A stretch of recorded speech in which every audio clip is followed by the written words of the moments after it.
ഓം gum ഗണപതയേ നമഃ. ഓം ശ്രീ സരസ്വത്യൈ നമഃ. ഓം ശ്രീ സദ്ഗുരുഭ്യോ നമഃ. ഹരി ഓം. ഒരിക്കൽ കൂടി സുപ്രഭാതം.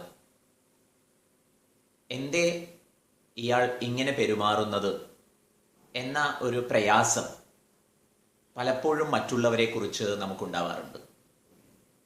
പറഞ്ഞത് മനസ്സിലാക്കാത്തതിനെക്കുറിച്ച്, ആലോചനാപൂർവ്വം പെരുമാറാത്തതിനെക്കുറിച്ച്, പിടിവാശികൾ പുലർത്തുന്നതിനെക്കുറിച്ച്, ഇത്തരം വ്യാകുലതകൾ പക്ഷേ മറ്റുള്ളവരെ തിരുത്താനുള്ള ആവേശമായി മാറിക്കൂടാ. കാരണം ആരെയും തിരുത്തുന്നത് എളുപ്പമാവില്ല. പകരം ഞാൻ ഏതൊരു തരത്തിലുള്ള മാറ്റമാണ് പെരുമാറ്റത്തിൽ, സമീപനത്തിൽ വരുത്തേണ്ടത് എന്നാലോചിക്കാനുള്ള ഒരു ഔചിത്യം ഉണ്ടാകട്ടെ.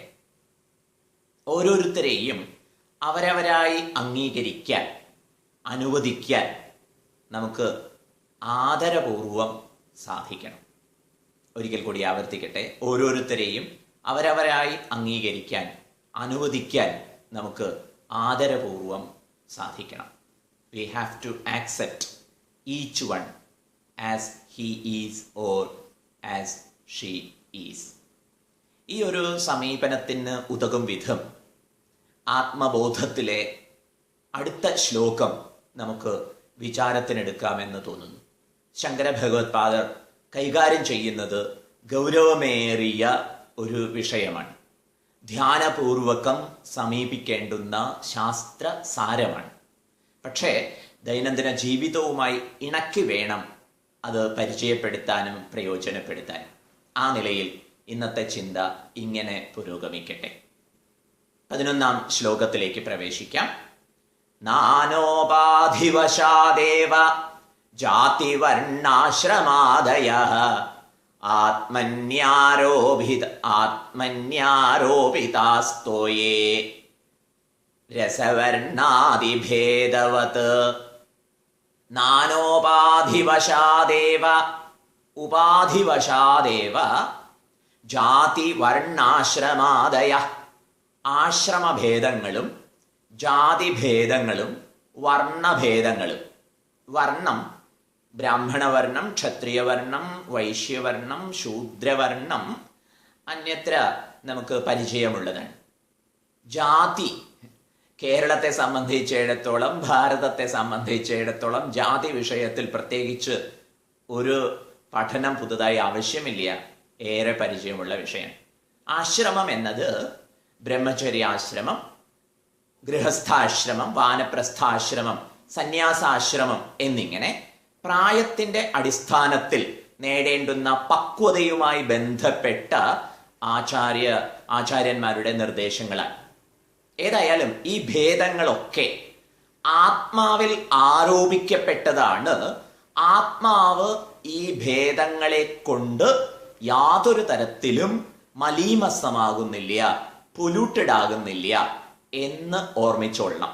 ഓരോരുത്തരെയും അവരവരുടെ പ്രായം പ്രമാണിച്ചും അവരവരുടെ ചെയ്തിയെ വിലയിരുത്തിയും അതുപോലെ തന്നെ മാനസിക സമീപനങ്ങൾക്ക് അടിസ്ഥാനമാക്കിയുമൊക്കെ പലരായി കാണാമെങ്കിലും അടിസ്ഥാനപരമായി അവരിൽ പരിലസിക്കുന്നത് ഏകമായ ആത്മചൈതന്യമാണ് എന്ന ഓർമ്മ ഇത് വിവേകിക്ക് ഉണ്ടാവേണ്ടതാണ്.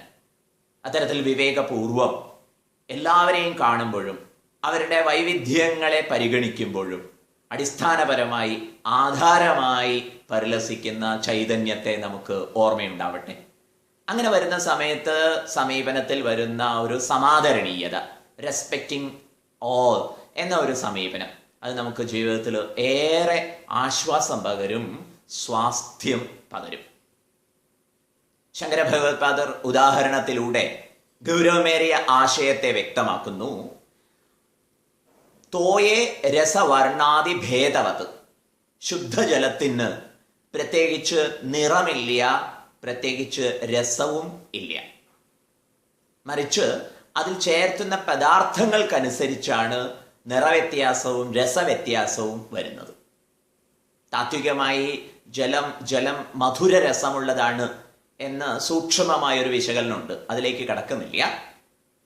ഇന്ന് നാം ജലത്തിൽ, പാനീയങ്ങളിൽ പരിചയപ്പെടുന്ന രസങ്ങളൊക്കെ അവയിൽ ചേർത്ത പദാർത്ഥങ്ങളെ കൊണ്ട് ഉണ്ടായ കാലുഷ്യമാണ്. സ്വതേ ജലം ശുദ്ധമാണ്. ഇതുപോലെ ശുദ്ധമായ ആത്മാവ് ഏവരിലും ആധാരമായിരിക്കുന്നു. അതിലേക്ക് ഒരു എത്തിനോട്ടം വ്യവഹാരങ്ങൾക്കിടയിൽ നമുക്ക് സാധിക്കുമാറാവട്ടെ എന്ന് ചിന്തിക്കാം, തീരുമാനിക്കാം. ഹരി.